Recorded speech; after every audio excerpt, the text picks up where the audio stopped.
Year 001 of the 42nd millennium, 001 Imperial Standard, Hadrian Expanse. In the grim darkness of the far future, there is only war.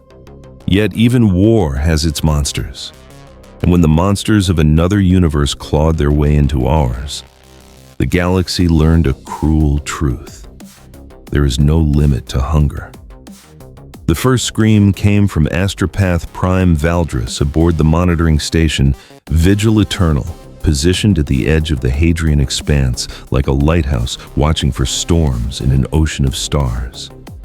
His psychic shriek tore through the Imperium with such force that Navigator Tertius Maxon, 3 sectors away, wept blood from his third eye and collapsed convulsing on the bridge of the merchant vessel Golden Prosperity.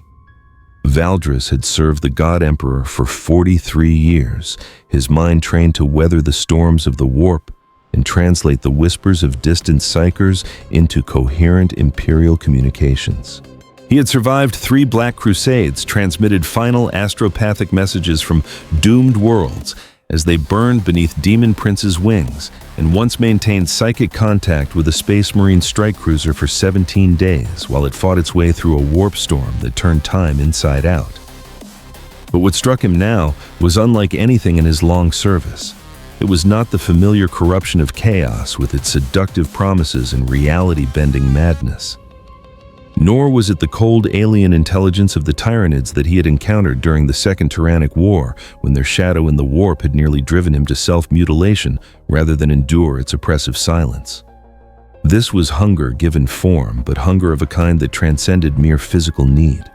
It was evolution weaponized adaptation as a form of warfare, a consciousness that saw every living thing not as an enemy to be destroyed, but as a resource to be incorporated. Valdris felt his own genetic code being examined by alien intellects that understood biology as humans understood mathematics as a language to be read, edited, and improved upon. "Something comes," he gasped into his Vox recorder, his voice distorting as psychic feedback burned through his vocal cords like acid. "From between, not the warp, something else entirely. They don't conquer, they don't destroy, they improve. Emperor, preserve us. They make everything better by making it them." The astropath's hands clawed at his temples as images flooded his consciousness worlds, consumed not by flame or blade, but by transformation. Populations that welcomed their devourers because the devouring made them stronger, faster, more perfect than they had ever dreamed possible. Cities that rebuilt themselves with living architecture that pulsed with collective heartbeats. Oceans that became vast digestive systems processing matter and energy with efficiency that put imperial manufactorums to shame. "The void bleeds." Valdris continued his words, becoming increasingly desperate as the alien presence pressed closer to his sanity. "The void hungers. And what it hungers for is us. All of us, every last one of us, to make us part of something greater than the sum of our parts." The transmission cut to static as Valdris's mind, finally overwhelmed by visions of biological perfection, shut down in self-defense. Vigil Eternal would be found 17 hours later by a patrol squadron from Darnax, its hull intact, but every soul aboard drained to desiccated husks, their faces frozen in expressions that might have been terror or ecstasy. The most disturbing discovery was made by tech adept Vex during his post-mortem examination of the station's crew. Each corpse showed signs of genetic modification that had begun at the cellular level improvements that would have enhanced strength, intelligence, and longevity by factors that beggared Imperial biotechnology. The modifications were incomplete, abandoned when the source of the transformation had moved on to other prey. But what remained suggested capabilities that approached the legendary ancestors of humanity's golden age. They were being upgraded. Vex reported to his superiors, his mechanical voice carrying overtones of what might have been awe in a purely biological being. The Xyno specimens were not simply feeding, they were attempting to incorporate human genetic material while simultaneously improving it. The implications for Imperial xenobiology doctrine are unprecedented. The ripples of that first astropathic scream reached Lord Inquisitor Kyle Varanus aboard the Fortress Monastery Iron Resolution 3 days later, carried by relay stations across the eastern fringe in a cascade of psychic trauma that left lesser astropaths catatonic. Varanus had been investigating reports of unusual cult activity in the Hadrian Expanse, whispered stories of colonists abandoning their settlements, not to flee some threat, but to walk willingly into the darkness beyond their world's atmospheric boundaries, their faces serene with anticipation. The Inquisitor sat in his sanctum, a chamber lined with adamantium walls inscribed with protective wards that had taken a century to perfect. Around him floated servo skulls loaded with cogitators, their optical sensors feeding data streams directly into his augmetic eye, while their mechanical brains processed information at speeds that put human cognition to shame. The walls themselves were lined with alcoves containing Xenos artifacts seized from a dozen different campaigns. Eldar soulstones that still whispered of their former occupants, orc technology that defied rational analysis, and Tau pulse rifles, whose energy matrices continued to function despite being millennia beyond their intended lifespan. But it was the central holo display that commanded his attention now, its three-dimensional projection showing the affected region in stark detail. The Hadrian Expanse stretched before him, a collection of systems so remote that even the Imperium's vast bureaucracy had largely forgotten their existence. Pioneer colonies, mining operations, and research stations scattered across worlds that offered little strategic value but served as early warning systems for threats approaching from the galaxy's eastern rim. 17 worlds had ceased all communication in the span of 6 days. Not destroyed, the long-range augers showed no signs of orbital bombardment or the energy signatures typical of Xenos weapon systems. Simply empty, as if their populations had collectively decided to abandon everything they had built and walk away from their own lives. Analysis Magos. Varanus commanded, his voice carrying the authority of someone who had sentenced entire systems to exterminatus for lesser threats than what they now faced. Magos biologist Zerion stepped forward, his crimson robes rustling as servo skulls orbited his hunched form like mechanical vultures. The tech priest had served alongside Varanus for 30 years, his expertise in xenobiology proving invaluable during campaigns against Tyranid splinter fleets and Genestealer cult uprisings. His mechanical modifications were extensive, even by Adeptus. Mechanicus standards, both arms had been replaced with multi-jointed mechadendrites capable of performing surgery at the molecular level, while his skull housed cogitators that could process biological data at superhuman speeds. The pattern defies conventional xenological classification, Lord Inquisitor. Zerion reported his Vox grill crackling with static as his internal systems processed terabytes of sensor data. The affected systems show no signs of orbital bombardment, no warp taint residue, no electromagnetic signatures consistent with known Xenos weapon systems. However, the biosignatures we detected before communication ceased were unprecedented. Varanus manipulated the holo display with gesture commands transmitted through his neural implants, zooming in on the affected region until individual star systems were visible in crystalline detail.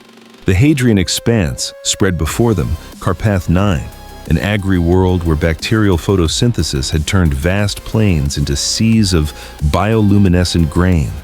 Eidolon Reach, a research outpost built within the ice rings of a dead world. Nisander's Lantern, a shrine world where pilgrims had tended sacred relics for 3 millennia. The Heliotrope Belt asteroid mining operations that had fed the sector's forge worlds for centuries. Each world hung in the projection like a diseased organ, its surface crawling with energy readings that hurt to look at directly. The systematic nature of the consumption was becoming clear. The invaders had not struck randomly, but had selected targets that would provide maximum biomass and technological resources for their expansion. Define unprecedented magos. Zerion's mechadendrites twitched with what might have been agitation in a purely biological being. Data streams flowed across his optical sensors as he compiled reports from monitoring stations positioned throughout the eastern fringe. Massive organic constructs moving through the void without apparent propulsion systems. Life forms exhibiting collective behavior patterns that suggest a unified intelligence, yet showing adaptation rates that exceed anything in Imperial xenobiology records by several orders of magnitude.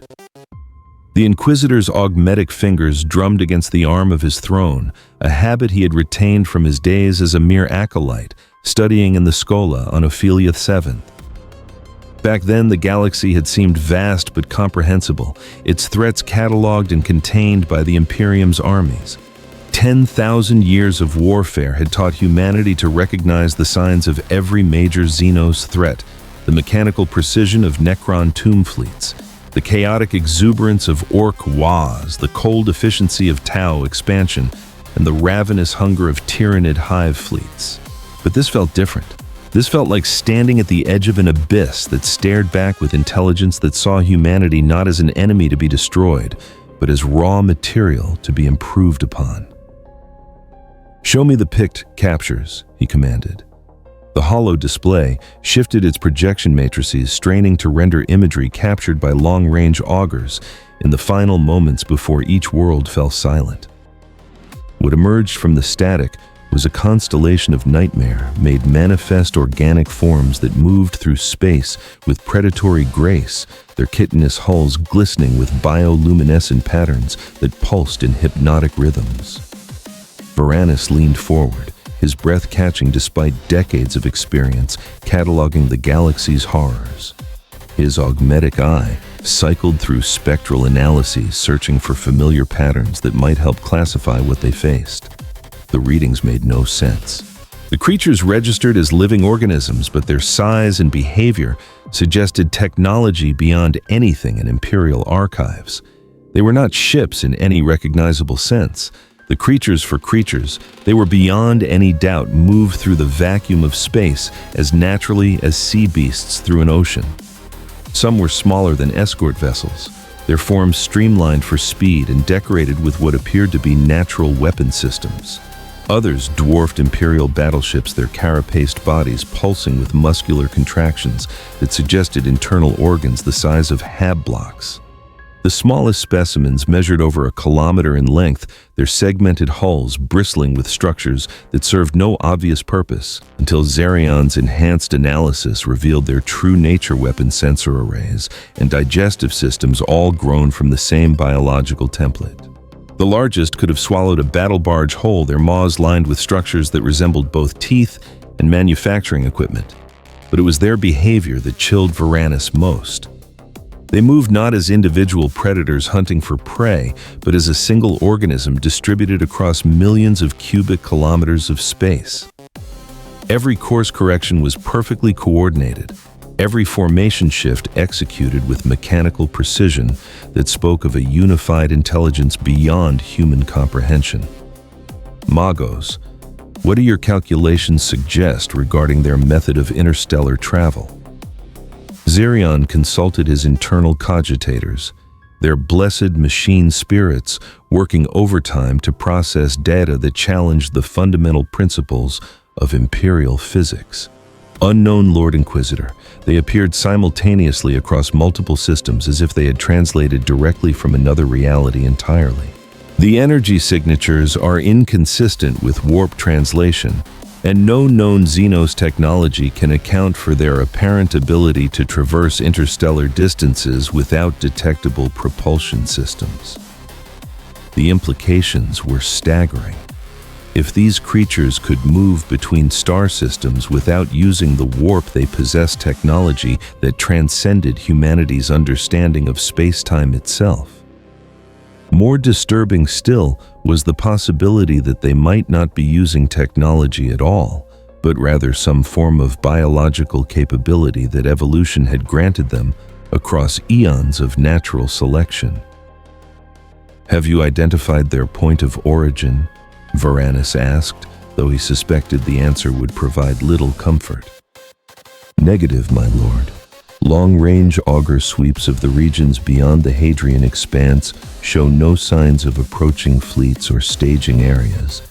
It appears they manifested from empty space itself, bringing with them capabilities that suggest..." Zerion paused, his vocal synthesizers crackling as his cogitators processed impossible possibilities. "Lord Inquisitor, if these readings are accurate, we may be dealing with an invasion force from outside our reality entirely." Silence filled the sanctum, save for the low humming of machinery and the distant thrum of the fortress monastery's plasma reactors. Varanus had faced the horrors of old night, had stared into the abyss of the warp, and emerged with his sanity intact. He had witnessed the birth of new demon princes and supervised the exterminatus of entire systems when their corruption threatened to spread beyond containment. But this felt different. This felt like the beginning of something that would eclipse even Abaddon's Black Crusades in sheer scope of devastation. Outside his sanctum, he could hear the sounds of a fortress monastery at war, footing space marines conducting weapon drills in preparation for deployment, servitors loading ammunition into macro-cannon batteries, and tech priests conducting the ritual blessings that prepared machine spirits for battle. But their prayers felt hollow, now whispers against a storm that threatened to devour not just their bodies, but their very concept of what it meant to be human. "Recommendations?" he asked finally. Zerion's optical mechadendrite extended, interfacing directly with the holo display to project tactical assessments compiled from centuries of xenological warfare. "Immediate evacuation of all remaining systems in the Hadrian Expanse. Establish a quarantine perimeter using the Third Tyrannic War protocols with modifications to account for the apparent ability of these creatures to bypass conventional detection systems. If they are indeed capable of exponential expansion through consumption of organic matter, we could be looking at the end of the Eastern Fringe within a standard year," Varanus finished grimly. "And if they can traverse interstellar distances without using the warp standard containment protocols, become meaningless, they could bypass our defensive positions entirely, striking directly at core Imperial worlds without warning." He stood pacing the length of his sanctum while his mind wrestled with strategic possibilities that redefined the nature of interstellar warfare. The Imperium's entire defensive doctrine was based on controlling access to the warp, using navigator houses and astropathic communications to coordinate responses to threats that moved at predictable speeds between star systems. But if these creatures could appear anywhere without warning, very well, he decided, returning to his throne with the bearing of a man who had made similar decisions that condemned millions to death, but saved billions from fates worse than extinction. Compile all available data and prepare for immediate transmission to Segmentum Command. Priority Alpha Extremis. Include my personal recommendation for implementation of Terminus Est protocols across the entire Eastern Fringe. Zerion's mechanical form straightened with what might have been surprise.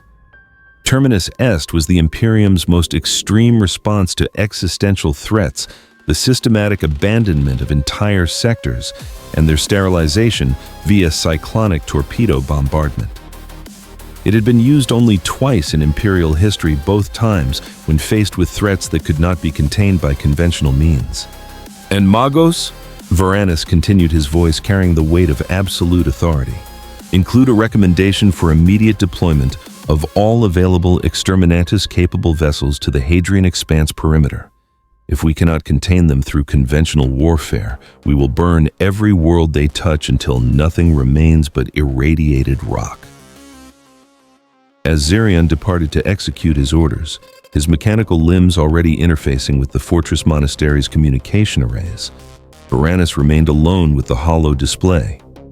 Already the response from other imperial institutions was predictable, the Administratum demanding triage quotas and resource allocation matrices, the Adeptus Ministorum issuing proclamations declaring genetic enhancement as heresy and demanding the execution of contaminated refugees, Segmentum Command debating whether to implement total sterilization or maintain evacuation corridors, the Navis Nobilite threatening to close all warp routes to the Hadrian Expanse unless proper quarantine barriers were established. The bureaucratic machine of the Imperium was designed for stability, not adaptation. When faced with an enemy that conquered through improvement rather than destruction, the vast apparatus of human governance ground to a halt, its protocols and doctrines, failing to address a threat that made its victims grateful for their subjugation. Vox transmissions crackled through the Sanctum's communication arrays as reports continued to filter in from across the eastern fringe. Bastion. Control, this is transport. St. Drusus. Our hull plating is growing something. Request immediate docking clearance. Darnax Command Refugee Processing Center 7 is at 400% capacity. Require Arbite's intervention for crowd control. Astropathic Relay Station Gamma 7 reports 73% of assigned psychers are catatonic or suffering complete psychological breakdown following exposure to alien psychic emanations.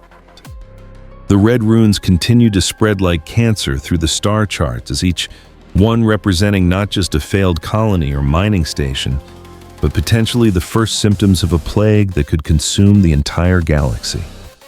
In the depths of the fortress monastery, he could hear the chanting of space marines at their devotions, their voices raised in praise of the God Emperor who had guided humanity through 10,000 years of darkness. But their prayers felt different now, less like expressions of faith and more like final rites for a species that might not survive to see the dawn of the 42nd millennium. The refugee ships began arriving at Darnax 3 days after the first astropathic warnings reached the fortress world, their hulls scarred by impacts from debris fields that had once been thriving colonies. Captain General Mordian Thrask watched through the reinforced transparasteel windows of Command Bunker Primus as the vessels limped through the system's outer defenses, their elegant Imperial eagles tarnished by desperation and the accumulated damage of hasty evacuations. Most were civilian transports pressed into service as evacuation vessels, their cargo holds crammed with refugees whose faces bore the 1,000-yard stare of those who had witnessed the impossible. Others were military vessels, escorts, and frigates that had abandoned their patrol routes to ferry survivors from worlds that no longer existed in any meaningful sense.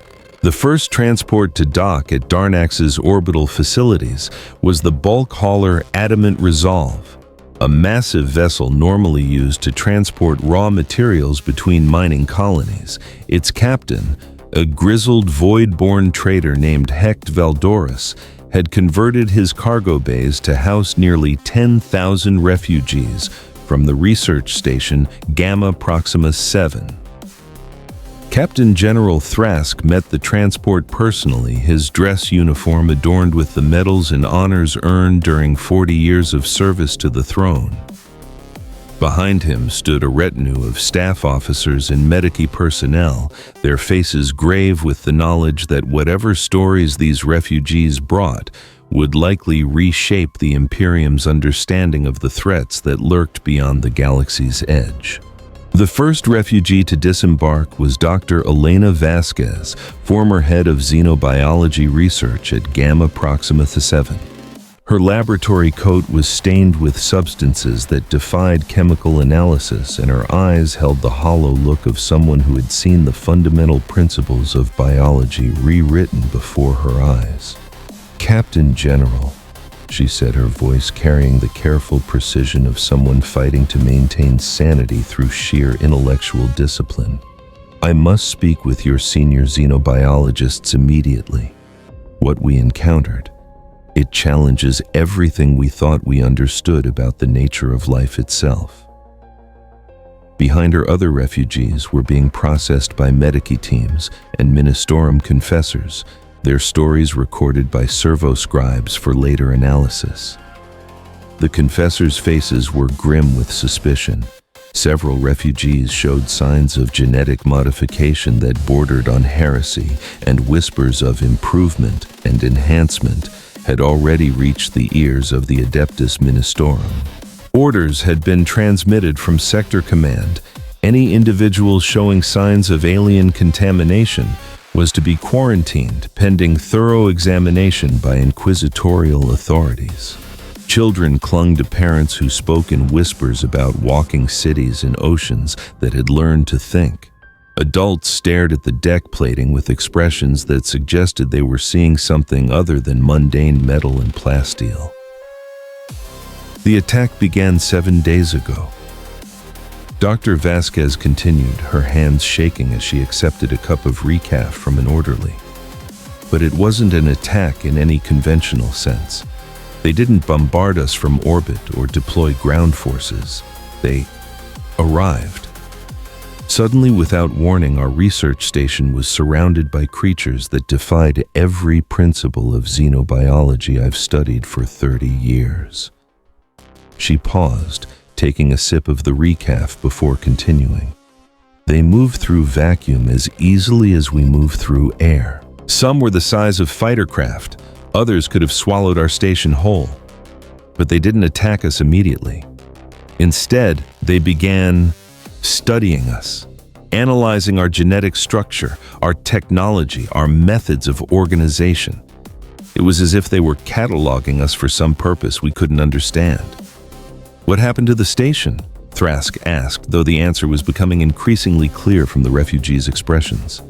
"They improved it," Dr. Vasquez replied, her voice taking on a tone of wonder mixed with horror.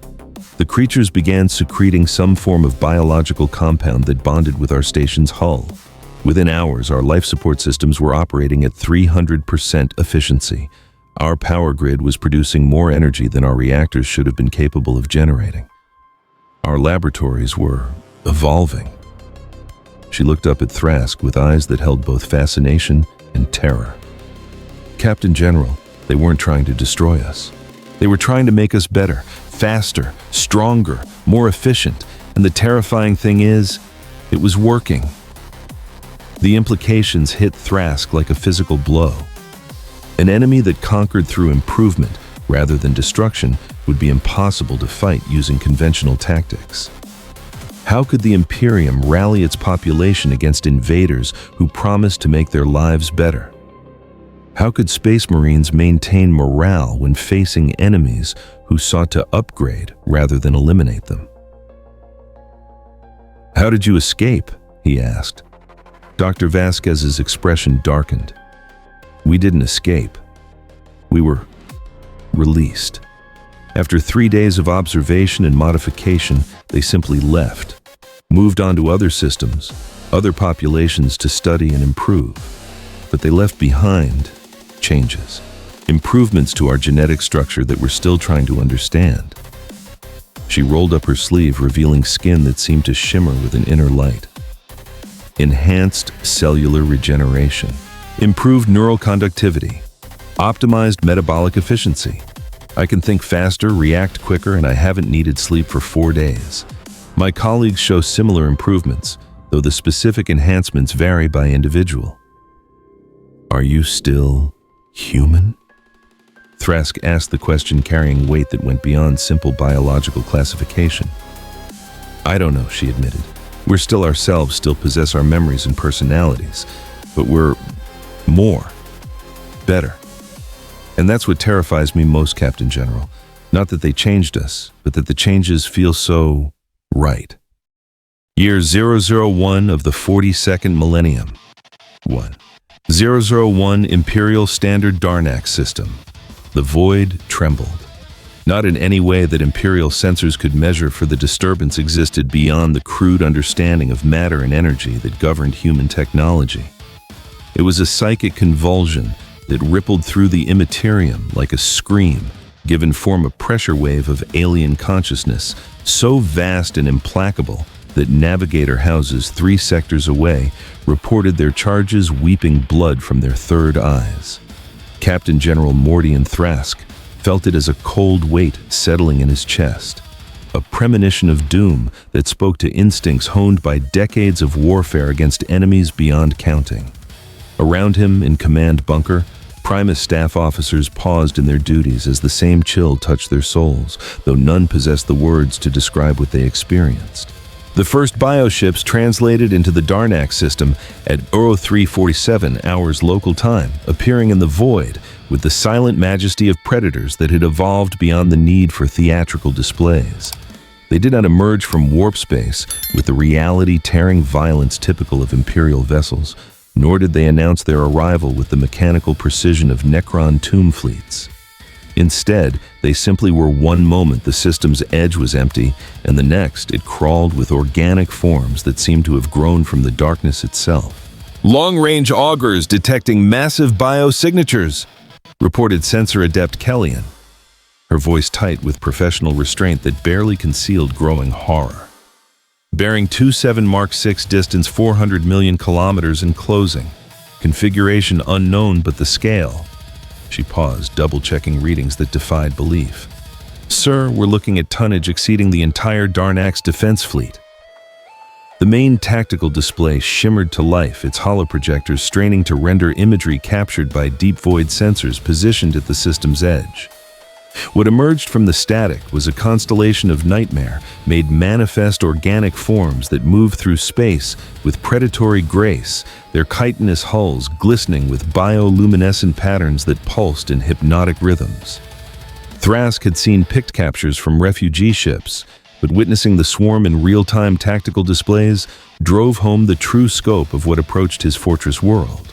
The smallest of the creatures dwarfed Imperial frigates, their bodies bristling with weapons that looked grown rather than forged. The largest stretched across kilometers of void, their carapaced forms undulating with muscular contractions that suggested internal organs the size of hab blocks. They moved in perfect coordination, despite their obvious biological nature formations that flowed like schools of deep-sea predators, every course correction executed with mechanical precision that spoke of a unified intelligence beyond human comprehension. As the swarm approached the inner system, individual bioships began splitting off from the main formation, their movements suggesting reconnaissance patterns that displayed an unsettling familiarity with Imperial naval doctrine. Estimated time to engagement? Thrask asked, though part of him dreaded the answer. At current velocity, they will reach weapons range of our orbital platforms in 14 hours. Major Kellen Voss replied, consulting data streams that painted increasingly grim tactical pictures. However, sensor analysis suggests they are capable of significantly higher acceleration. If they choose to close rapidly, 6 hours. Thrask finished his mind already calculating defensive options that seemed increasingly inadequate. Signal the fleet to achieve battle stations. All civilian evacuation ships are to clear the system immediately. And send word to the alarm klaxons that suddenly filled Command Bunker Primus with their wailing chorus cut him off mid-sentence. New contacts had appeared on the tactical displays emerging from the system's outer reaches with gravitational distortions that bent starlight into prismatic spectrums. Sir, massive gravitic anomaly detected. Sensor Adept Kellyan's voice cracked with strain as her instruments registered phenomena that pushed them beyond their design parameters. No warp wake detected, only massive gravitational lensing across the outer heliopause, and a psionic pressure front slamming into astropathic channels like a sledgehammer. The second swarm had not torn reality apart to reach the Darnak system.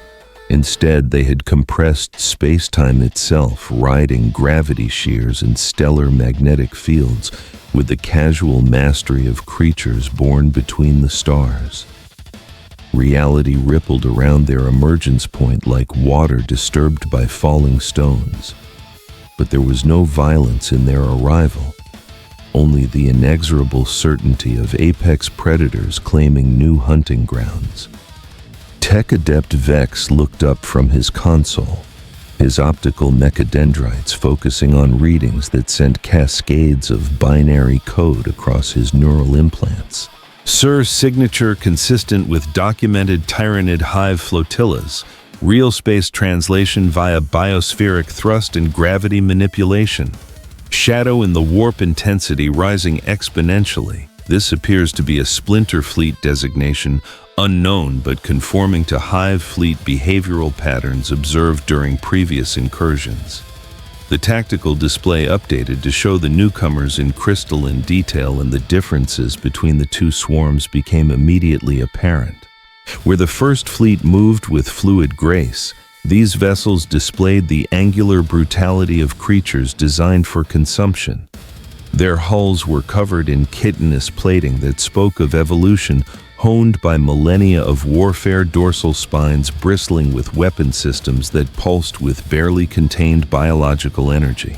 The new arrivals were more obviously predatory in design, massive hive ships whose maws could swallow escort vessels whole, flanked by smaller bioships that moved like hunting wolves around their pack leaders. These were not explorers or scouts. These were the children of the Great Devourer, and they had come to feed. From orbital platform S-19 positioned at the system's inner defense perimeter, Commander Valdis watched the developing situation through auger displays that strained to process the scale of what approached. His platform mounted lance batteries capable of cracking cruiser hulls, but faced with the tonnage bearing down on his position, the weapons felt as inadequate as stubbers facing a baneblade. Platform S7 to command crackled through the Vox network interference heavy with psychic static. Unknown bioships are altering course. They've detected the Tyranid fleet. Repeat, both Xenos forces are converging on each other's positions. As the two swarms detected each other across the void, something unexpected began to happen. Instead of continuing toward Darnax to compete for its biomass, they began altering course to intercept each other. The first swarm, the unknown Xenos that had devoured 17 worlds in 6 days, shifted their formation from a feeding pattern to what could only be described as a battle array. They're going to fight each other, Major Voss observed with professional fascination tinged by desperate hope. The Tyranids and the unknown Xenos are positioning for engagement. Thrask felt a grim smile touch his lips for the first time in days. Perhaps the God Emperor protected his servants in ways that mortal minds could not comprehend. Perhaps salvation would come not from Imperial guns or Space Marine heroics, but from the Xenos turning their alien hatreds upon each other instead of mankind. The first shots were exchanged at a distance of 12 million kilometers, far beyond the effective range of most Imperial weapons, but well within the capabilities of bioships that had evolved to fight across interstellar distances. The unknown Xenos opened fire with weapons that seemed to exist only partially in real space, their projectiles phasing between dimensions as they streaked toward Tyranid bioships. Corrosive bile streams erupted from dorsal weapon nodes, each projectile containing symbiotic organisms that could adapt their chemical composition mid-flight to counter enemy defenses. The Tyranids responded with the methodical precision that had made them the terror of the eastern fringe. Dorsal chimneys on the massive hive ships flared with bioluminescent activity, vomiting spore mine clouds that burst into pyroacid sleet across the unknown hulls. Bioplasma lances carved neon scars through chitin and metal, alike their living ammunition guided by predatory instincts, honed across millions of years of evolution. Feeder tendrils kilometers long whipped through space seeking purchase on enemy hulls, while mycetic boarding cysts launched toward potential prey with the patience of guided missiles. Frigate Bellator to command, Captain Corvin. Thales' voice cut through the tactical chatter, his escort vessel maintaining a watchful position 3 million kilometers from the expanding battle zone. Auger readings are off the charts. The unknown bioships are demonstrating capabilities that exceed anything in our xenobiology databases. They're reweaving their carapace armor in response to Tyranid acid attacks, keratin lattices thickening with each impact, growing specialized countermeasures against specific weapon types. Tech Adept Vex monitored the biological data streams with growing fascination and horror. The unknown Xenos are demonstrating evolution rates that exceed anything in Imperial xenobiology records by several orders of magnitude. not through generations, but instantaneously. They're adapting their biology in response to immediate threats, rewriting their own genetic structure as the battle progresses. The implications were staggering. The Tyranids had evolved over millions of years to become the perfect predators, consuming innumerable worlds across eons in their slow march across the cosmos. But these unknown Xenos seemed to compress that evolutionary process into minutes or seconds, developing new capabilities faster than their enemies could adapt to counter them. For 3 hours, the battle raged at extreme range, both sides probing for weaknesses, while their main fleets maneuvered for advantage.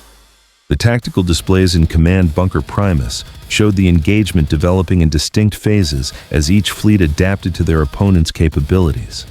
During the first hour, the unknown Xenos demonstrated tactics that spoke of intelligence beyond mere animal cunning. Their formations shifted like schools of deep-sea predators, concentrating overwhelming firepower on individual Tyranid bioships before dispersing to avoid retaliation. When Tyranid boarding pods launched toward their hulls, they were intercepted by clouds of symbiotic flak organisms that tore them apart with surgical precision. The creatures seemed to anticipate Tyranid tactics, as if they had encountered similar foes across the dark spaces between galaxies. Analysis suggests the unknown Xenos possess some form of collective intelligence. Major Voss reported studying tactical patterns that emerged from the chaos of battle. Their coordination is too perfect for individual decision-making, but it lacks the rigid hierarchy typical of Tyranid hive structures. They're learning from each engagement, adapting their responses in real time. The escort frigate Imperialis, commanded by Captain Marcus Lysander, maintained overwatch at the edge of the engagement zone. We're observing unprecedented adaptation rates from the unknown bioships, his sensor officer reported through increasingly static-heavy Vox channels. Creatures hit by acid spore bombardment are developing neutralizing secretions within minutes. Some are growing additional armor plating in real time, others are modifying their weapon configurations mid-battle. The second hour saw the Tyranids implementing counter-strategies that had been refined across millennia of galactic consumption. Hive ships began releasing waves of mycetic spores, boarding organisms specifically evolved to penetrate enemy hulls and establish footholds for larger assault waves. Unlike conventional boarding pods, these creatures could survive in hard vacuum for extended periods, using electromagnetic navigation to home in on target vessels while secreting acidic compounds that could eat through any known material. Orbital Platform S-12 to command, came the strained voice of Lieutenant Korvac. Tyranid feeder tendrils have made contact with unknown bioships. We're observing some kind of biological interface. The Tyranids appear to be sampling their enemy's genetic structure directly through physical contact. But even as individual Tyranid organisms began the process of genetic absorption that was their species' hallmark, the unknown Xenos demonstrated an adaptability that sent chills through every military professional watching. Bioships that had been grappled by feeder tendrils began secreting contact toxins that forced the Tyranids to withdraw. Others developed electro-psionic dampeners that disrupted the synaptic links connecting individual Tyranid organisms to their hive vessels. The third hour marked the beginning of a fundamental shift in the battle's dynamics, though none of the Imperial observers understood why until the psychic pressure wave hit them like a tsunami of alien thought. But as the fleets closed to engagement range, something fundamental began to change in the nature of the void around them. The stars themselves seemed to dim not through any physical obscuration, but through a psychic eclipse that pressed against the consciousness of every living thing within a dozen light years. It began as a subtle wrongness, a sense that reality itself was being observed and found wanting. Astropath Prime Valdris, deep within Darnax's fortress monastery, was the first to scream. His psychic shriek echoed through the astropathic choir chamber, causing lesser psychers to collapse with blood streaming from their eyes and ears. The silence. He gasped, his words barely coherent through the psychic feedback that burned across his neural pathways like acid. The terrible silence that devours thought itself. Massive psychic disturbance detected. Sensor adept Kellyan reported, her voice strained with effort as she fought to interpret readings that pushed her instruments beyond their design parameters. The warp is being suppressed. Psychic conductivity dropping across all spectrums. Our astropathic communications are being severed. Thrask felt it too, a sudden absence where before there had been the constant background whisper of psychic energy that permeated all existence. It was not merely silence, but the active negation of consciousness itself, a void that pressed against the mind with the weight of absolute nullity. Throughout the fortress world, Psykers fell silent as their connection to the Imperium was cut as cleanly as a severed nerve. In the depths of the fortress monastery's astropathic sanctum, 17 Psykers lay convulsing as their minds recoiled from contact with something that existed in direct opposition to thought itself. Chief Astropath Morvain, her augmetic third eye, weeping tears of blood, managed to gasp out a final warning before consciousness fled. Shadow in the warp, but different, hungrier. It learns as it consumes. The effect on the unknown swarm was immediate and catastrophic. Where before they had moved with perfect coordination, now their formation began to break down as individual bioships started making independent tactical decisions that conflicted with their neighbors. The collective intelligence that had unified them was being systematically dismantled by psychic emanations that turned consciousness against itself. Shadow in the warp. Tech adept Vex announced, his mechanical voice carrying harmonics of what might have been awe if machines could experience such emotions. The Tyranids are projecting their hive mind into real space with unprecedented intensity. They're not merely suppressing the unknown Xenos' psychic network, they're actively corrupting it, turning their own collective intelligence against them.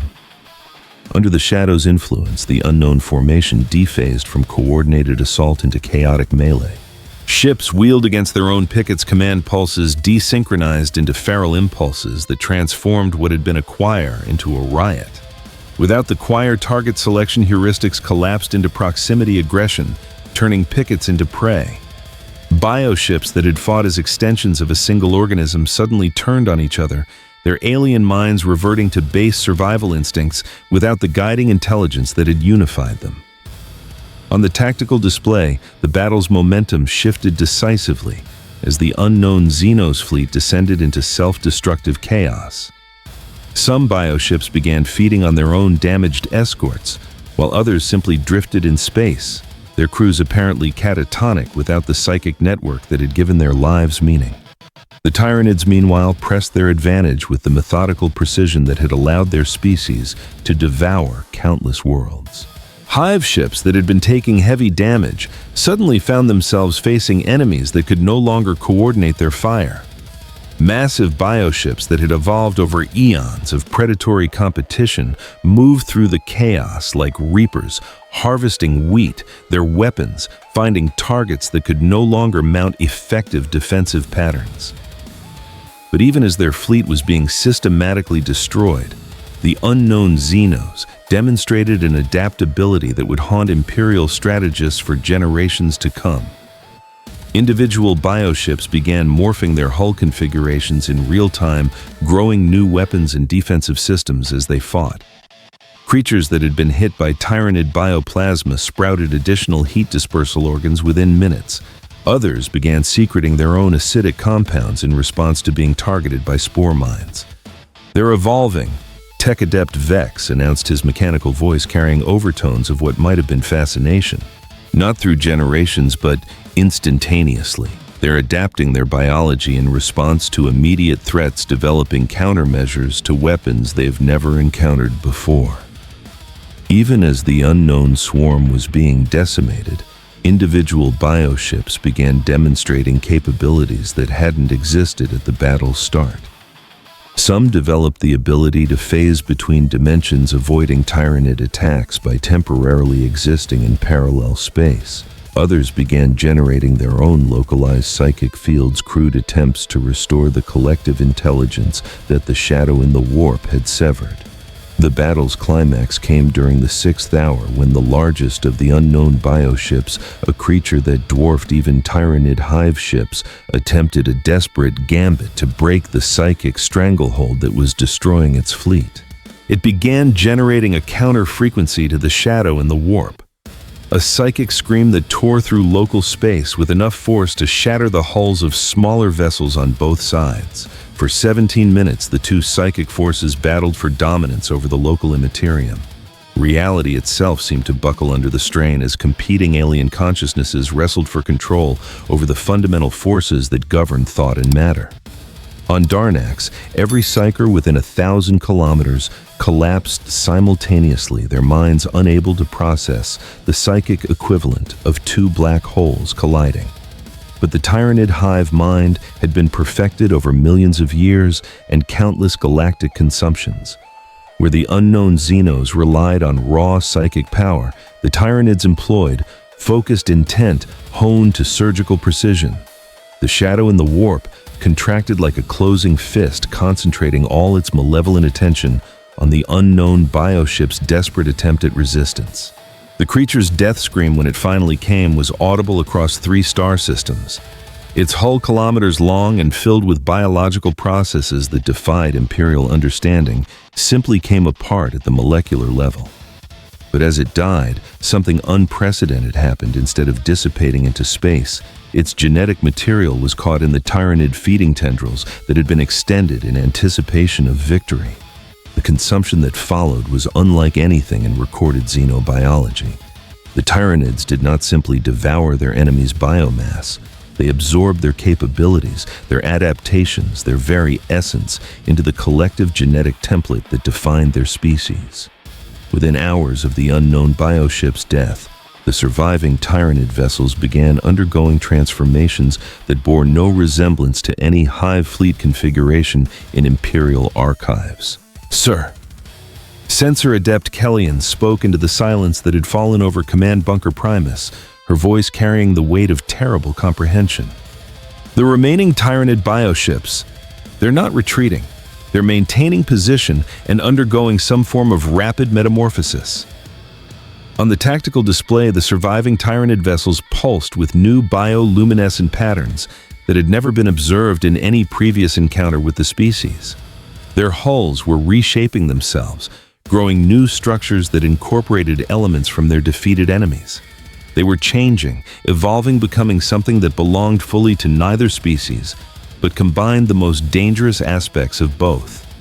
The largest of the survivors, a creature that had once been a standard hive ship, now displayed characteristics that defied classification.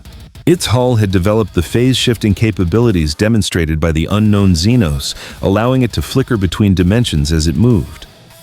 Other bioships showed similar hybrid traits. Weapons that bent space-time organs that generated localized psychic fields, and most disturbing of all, the rapid adaptation abilities that had allowed the unknown Xenos to evolve in real time. "They absorbed them," Major Voss said quietly, his words carrying the weight of strategic disaster. "The Tyranids didn't just destroy the unknown Xenos. They consumed their capabilities and incorporated them into their own biology." Captain General Thrask stared at the display for a long moment, understanding with the clarity of command-trained intuition that everything had changed. The galaxy faced not the threat of one Xeno species or another, but something new. A hybrid nightmare that combined the collective intelligence of the Tyranid hive mind with the instant adaptability that had made the unknown aliens so terrifying. The transformation process continued for 6 standard hours, the hybrid bioships emerging from their metamorphosis as something that belonged fully to neither parent species but transcended both. They moved with the purposeful intelligence of Tyranids, but displayed the instant adaptability that had characterized the unknown Xenos. When they began their approach toward Darnax, their forms flickered between dimensions with each movement, making targeting calculations impossible for conventional weapons. As they drew closer, Imperial sensors detected capabilities that redefined the nature of interstellar warfare. The hybrid bioships could phase shift to avoid incoming fire, generate localized gravity wells to redirect enemy projectiles, and most terrifying of all, adapt their biological systems in response to any threat they encountered. They were evolution's answer to the question of what came after perfection. Signal all units. Thrask commanded, his voice carrying the authority of a man who had never retreated from any battlefield, but understood when tactical withdrawal became necessary. Begin evacuation of non-essential personnel, and send word to Segmentum Command, tell the High Lords that we have witnessed the birth of something far worse than either Tyranids or the unknown Xenos. He paused, watching the hybrid bioships approach his fortress world with movements that defied the laws of physics. Their bioluminescent patterns pulsed in rhythms that seemed to mock human attempts at understanding, while their hulls shifted between states of matter with casual disregard for Imperial science. Tell them the Great Devourer has learned a new kind of hunger, one that feeds not just on flesh and bone, but on the very concept of evolution itself. And tell them... He looked around the command bunker at staff officers who had served with him through 3 tyrannic wars and countless Xenos incursions, their faces pale with the realization of what approached. Tell them that when gods devour gods, mortals become less than prey. They become raw material for something beyond our comprehension. In the void beyond Darnax, the hybrid bioships no longer truly Tyranid, no longer the unknown Xenos, but something that transcended both, continued their approach with patient predatory grace. Behind them, the debris field that marked the graveyard of 2 entire fleets was already being consumed by smaller organisms. Nothing wasted in the eternal cycle of feeding and growth that would soon encompass worlds beyond counting. The void no longer trembled. It had learned to hunger for something far more precious than mere matter and energy. It had developed an appetite for the spark of consciousness itself, and every living thing in its path would serve to feed that insatiable need. The age of simple conquest was over. The era of evolutionary consumption had begun. Year Barzo 1 of the 42nd millennium, 41001, Imperial Standard, Iron Resolution, Hadrian Expanse. The silence that followed victory was more unnerving than the battle itself. Lord Inquisitor Kyle Varanus stood in the observation deck of his flagship, hands clasped behind his back as he gazed out at the void where 2 entire fleets had torn each other apart. The Iron Resolution maintained its position at the edge of the Darnax system, its sensors drinking in data from the aftermath of what Imperial strategists would later classify as the most fortuitous Xenos engagement in recorded history. Final casualty assessment Magos, Varanus commanded, his voice carrying the weight of authority earned through 4 decades of service to the throne. Magos biologist Zerion approached with the measured steps of one whose organic components had been largely replaced by blessed machinery. His crimson robes rustled as servo skulls orbited his hunched form, their optical sensors still processing terabytes of battle data. Analysis complete, Lord Inquisitor. Tyranid Splinter Fleet has achieved total tactical victory. Unknown Xenos force completely eliminated. Biomass absorption proceeding according to documented Hive Fleet behavioral patterns. Varanus nodded slowly, though something in the depths of his augmetic eye suggested reservations that pure logic could not address. Behind him, Captain General Mordian Thrask materialized from the shadows of the observation deck like a ghost given form. The commander of Darnax had requested immediate transport to the inquisitorial flagship once it became clear that the immediate threat to his fortress world had passed. Lord Inquisitor, Thrask said, offering the ritual bow due to one who carried the authority of the Golden Throne itself. I bring word from our planetary observations. The surviving Tyranid bioships have withdrawn to the system's outer edge and appear to be dormant. Dormant. Varanus turned, his scarred features creased with the kind of suspicion that had kept him alive through encounters with threats that would have destroyed lesser men. Explain. Thrask activated a portable hololithic projector, its crystalline display showing the tactical situation as recorded by Darnax's orbital platforms. The remaining Tyranid vessels hung in space like sleeping leviathans, their bioluminescent patterns dim and their movement patterns suggesting deep biological hibernation. "They've been in this state for 18 hours. Thrask continued manipulating the display to show detailed scans of individual bioships. "Our auger arrays detect minimal energy signatures, reduced metabolic activity, and no apparent interest in approaching inhabited systems. It's as if they're digesting." "The consumption process," Zerion interjected, his mechanical voice carrying overtones of what might have been satisfaction. "Standard Tyranid behavior following large-scale biomass acquisition. The creatures require extended periods to process genetic material and integrate useful adaptations into their biological template. This dormancy typically lasts between 72 and 96 standard hours." Varanus felt the first stirrings of what mortals called hope, though in his line of work such emotions were often preludes to catastrophic miscalculation. "And after this dormancy period, historical precedent suggests they will resume their expansion patterns," Zerion replied. "However, the biomass they have consumed appears to have been insufficient to support major fleet reproduction. Mathematical projections indicate they will be forced to seek additional feeding grounds or enter extended hibernation until suitable prey presents itself." It was Captain Valerius Corvus who gave voice to what everyone in the observation deck was thinking. The decorated Navy officer had served as Varanus's tactical advisor for 15 years, his strategic mind honed by campaigns against every major Xenos threat the Eastern Fringe had produced. "Lord Inquisitor, if I may, this represents an unprecedented opportunity." Varanus raised an eyebrow, though his expression remained carefully neutral. In the Inquisition, optimism was often indistinguishable from heresy.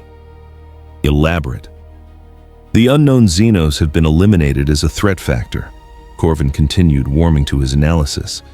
"The Tyranid splinter fleet has been reduced to a handful of bioships in dormant state, representing perhaps 1% of their original combat capability. For the first time since the initial invasion reports, we have tactical superiority in this region of space."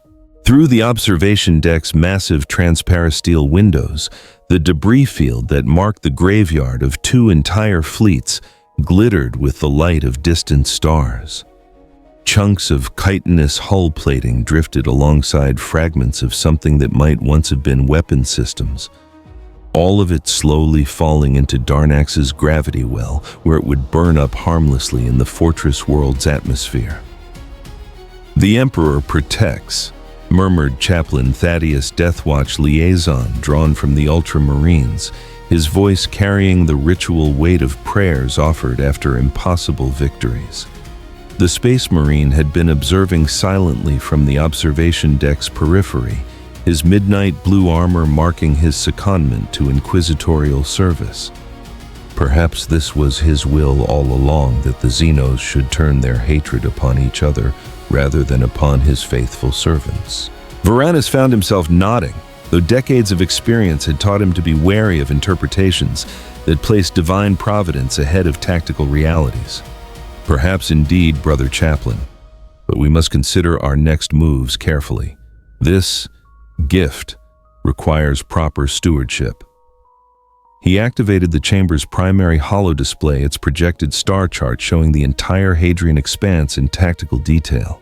Red runes marked the 17 worlds that had fallen silent during the initial invasion, while amber indicators showed systems that had been evacuated as a precautionary measure. Green icons represented fortress worlds and naval stations that remained under Imperial control.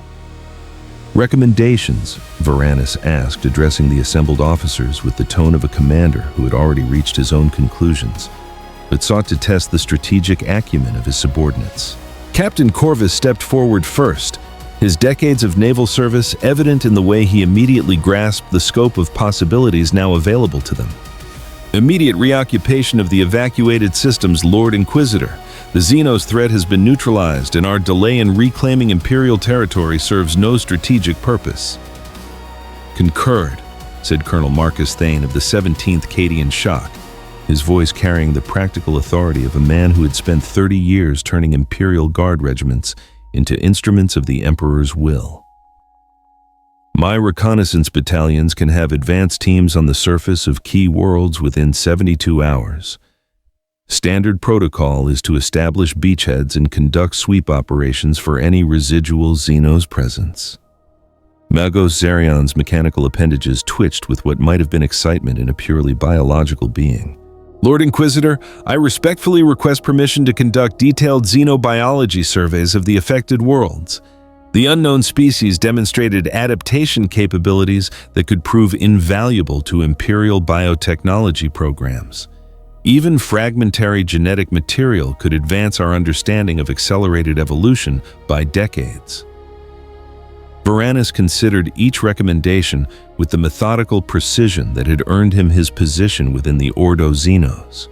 The logic was compelling. With both Xenos threats eliminated or neutralized, the Hadrian Expanse represented an opportunity for Imperial expansion that had not existed for centuries. Worlds that had been classified as lost could be reclaimed. Research stations that had been evacuated could resume their vital work.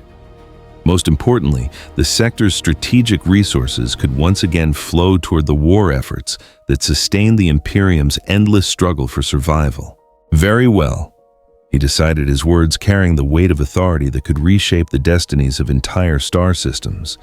Colonel Thane began immediate deployment of reconnaissance forces to systems Alpha through Epsilon. Priority targets are agri-worlds and mining operations that can resume production within 6 months.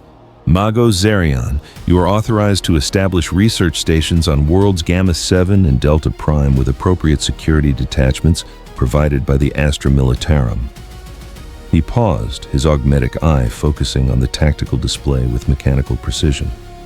Behind them, the sounds of renewed bureaucratic activity had already begun, Vox transmissions to Segmentum Command requesting reallocation quotas, Administratum scribes calculating triage priorities for refugee resettlement, and novice nobilite representatives discussing restoration of warp route schedules that had been suspended during the crisis. Captain Corvus, I want naval patrols established throughout the sector, standard sweep patterns but with particular attention to early warning systems.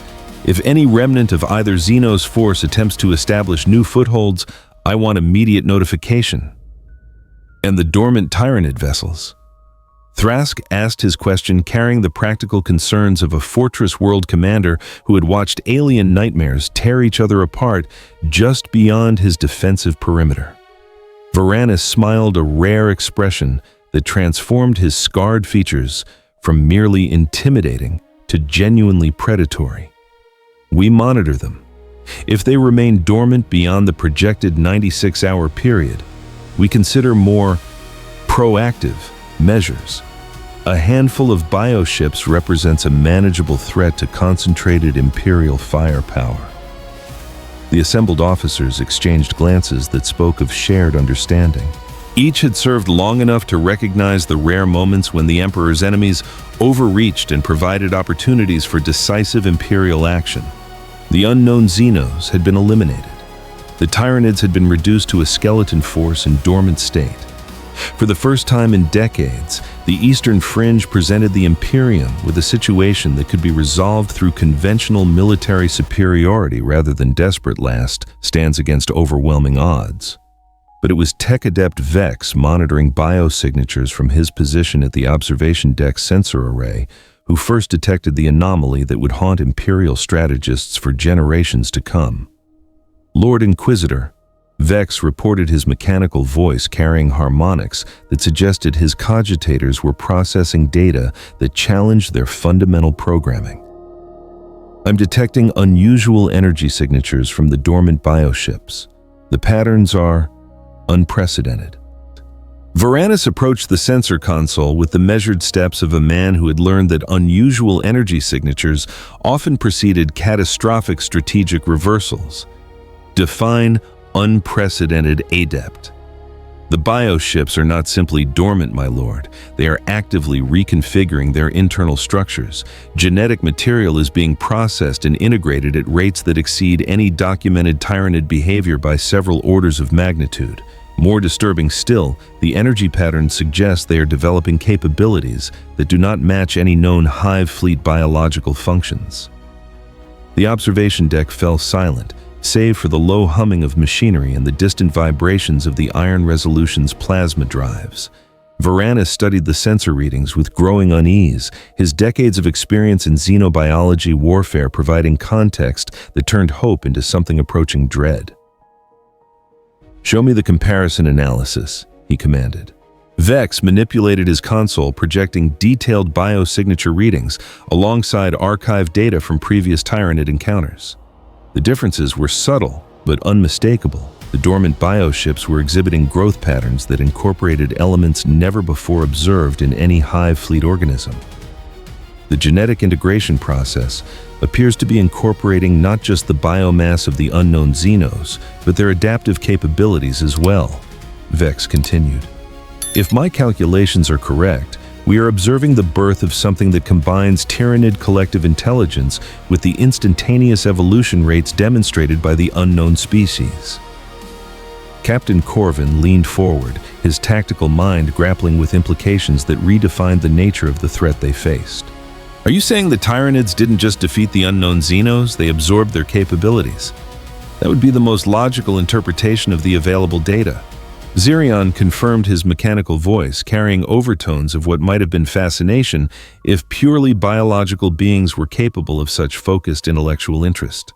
The Tyranids have always been capable of incorporating useful genetic material from consumed species. However, this appears to be the first recorded instance of them acquiring capabilities that fundamentally alter their operational parameters.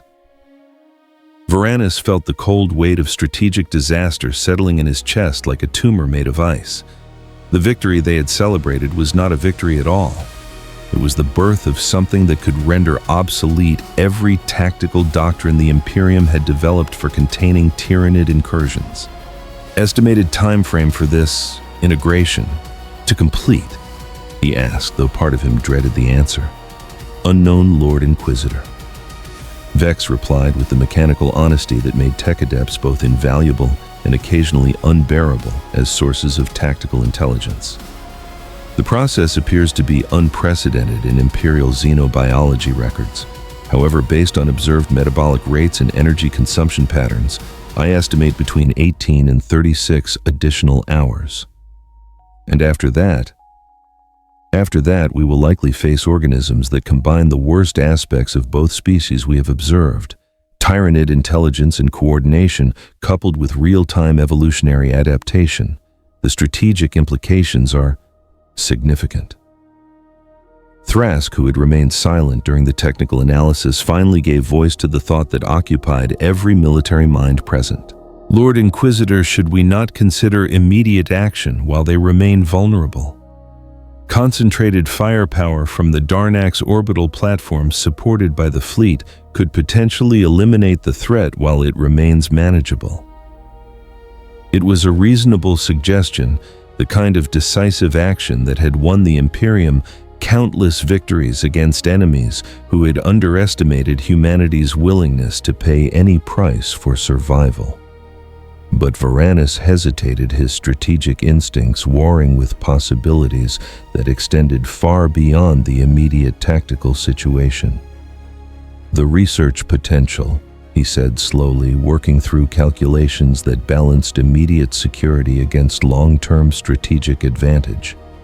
"If we could capture even a single bioship during this transformation process, the intelligence value would be unprecedented. We could finally understand how Tyranid adaptive evolution functions at the genetic level." "With respect, Lord Inquisitor," Colonel Thane interjected, "that level of risk seems unwarranted given our current tactical superiority. We have an opportunity to eliminate a significant Xenos threat with minimal casualties. Delaying action to pursue research objectives could result in a strategic catastrophe that spreads far beyond this sector." The debate that followed would later be dissected by Imperial strategists as a case study in the dangers of intellectual curiosity overriding tactical prudence. Each officer presented compelling arguments for their preferred course of action, but the discussion ultimately revealed a fundamental disagreement about whether the Imperium should prioritize immediate safety or long-term strategic advantage. Chaplain Thaddeus, who had remained silent during the technical discussions, finally spoke with the authority of one who had served the Emperor for 3 centuries. Lord Inquisitor, perhaps we are approaching this question incorrectly. The Emperor's will has already been demonstrated through the destruction of one Xenos threat and the weakening of another. Should we not trust in his providence to guide us through whatever challenges remain? The Emperor helps those who help themselves. Brother Chaplain, Varanus replied, though his tone carried respect for the Space Marine's perspective. And in this case, helping ourselves requires making decisions based on incomplete information about threats we do not fully understand. Captain Corvus, who had been consulting his personal data slate throughout the discussion, looked up with an expression that suggested he had reached a conclusion that satisfied his strategic training. Lord Inquisitor, I propose a compromise solution. We establish a monitoring cordon around the dormant bioships using long-range sensor arrays and automated weapon platforms. If they complete their transformation and attempt to resume hostile activities, we can respond with overwhelming firepower. If they remain passive, we gain the intelligence value of observing their development without compromising sector security. It was a reasonable proposal, the kind of measured response that balanced risk against potential reward in ways that satisfied both tactical doctrine and research objectives. Varanus found himself nodding as he considered the implications of each possible outcome. Very well. He decided, his words carrying the weight of authority that could reshape the strategic balance of the entire eastern fringe. Captain Corvin, establish your monitoring cordon. I want constant surveillance and weapon systems prepared for immediate engagement if the situation deteriorates. Colonel Thane, proceed with your reconnaissance operations but maintain full communication protocols. If any ground teams encounter evidence of hybrid organisms or unexpected biological activity, they are to withdraw immediately and await reinforcement. And the research stations? Zerion asked, his mechanical voice carrying overtones that suggested this decision would significantly impact his own operational priorities. Proceed with establishment, but implement maximum security protocols, Varanus replied. Any biological samples collected are to be contained using Omega Sigma isolation procedures. No direct contact with potentially contaminated material, no exceptions. The assembled officers began dispersing to implement their assigned tasks, but Varanus remained at the observation deck's primary viewport, staring out at the void where something unprecedented was taking shape in the darkness between stars. Behind him, the sounds of a flagship at war footing provided a comforting background of purposeful activity. But his thoughts remained focused on possibilities that extended far beyond conventional military planning. In his decades of service to the Ordo Xenos, he had faced threats that challenged every assumption about the nature of alien intelligence and the limits of biological evolution. He had witnessed the birth of new hive fleet strains, had cataloged the adaptive capabilities of genostealer cults, and had supervised the exterminatus of worlds whose populations had been subverted by alien influence so subtle that conventional detection methods had proven inadequate. But this felt different. This felt like standing at the edge of an abyss that contained possibilities too dangerous for mortal minds to fully comprehend, yet too potentially valuable to ignore. 3 days later, as the Iron Resolution maintained its vigilant position at the edge of the Darnax system, Tech Adept Vex made the observation that would transform Imperial understanding of evolutionary warfare and mark the beginning of the galaxy's slide toward a darkness that would make the Horus Heresy seem like a mere border skirmish. Lord Inquisitor, he reported through the flagship's internal communication systems, his mechanical voice carrying harmonics that suggested his cogitators were processing information that challenged their fundamental programming. The bioships are awakening. Energy signatures are returning to active levels, but the configurations are novel. They appear to have completed their metamorphosis. Varanus, who had been reviewing sector deployment reports in his private sanctum, felt the familiar cold weight of strategic disaster settling in his chest. Define novel adept. Sir, they are no longer recognizable as standard tyrannid organisms. The bioships display hybrid characteristics that suggest successful integration of unknown Xenos capabilities. More disturbing still, they appear to be conducting systematic reconnaissance of Imperial positions, using methods that defeat our conventional detection protocols. Through his sanctum's viewport, Varanus could see the distant points of light that marked the transformed bioships beginning to move with purpose, that spoke of intelligence beyond anything previously encountered in Tyranid organisms. They were no longer the predictable devourers that Imperial doctrine had prepared his forces to combat. They had become something that planned and adapted in ways that challenged fundamental assumptions about Xeno's behavior. "Alert status?" he asked, though he suspected the answer would provide little comfort. "All monitoring stations report the bioships are demonstrating capabilities that suggest successful counter-surveillance operations. They appear to be studying our defensive arrangements with intelligence that approaches human strategic planning capabilities. Sir, if they choose to resume hostile operations, the cordon may not hold." Varanus closed his eyes, feeling the weight of decisions that would echo through the millennia. The victory they had celebrated had been an illusion. The hope they had dared to nurture was revealed as the cruelest of deceptions. Instead of eliminating two Xenos threats, they had presided over the birth of something that combined the worst aspects of both species in ways that rendered conventional Imperial military doctrine obsolete. When he spoke, his voice carried the authority of a man who had faced the abyss and found it staring back with alien intelligence that promised horrors beyond human comprehension. "Signal all Imperial forces in the sector.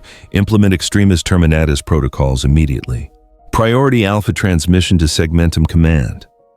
Request immediate deployment of all available exterminatus-capable vessels, and prepare a full report for the High Lords of Terra. Tell them we have witnessed the birth of something that will require resources beyond anything the Eastern Fringe can provide." Outside his sanctum, the sounds of a flagship transitioning to maximum alert status provided grim accompaniment to his words.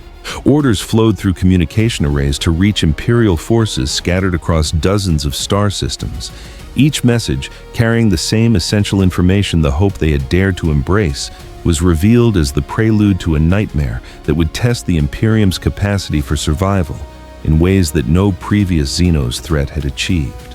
In the void beyond the Iron Resolution, the transformed bioships continued their patient observation of Imperial defensive positions with intelligence that spoke of capabilities beyond anything in xenobiology archives.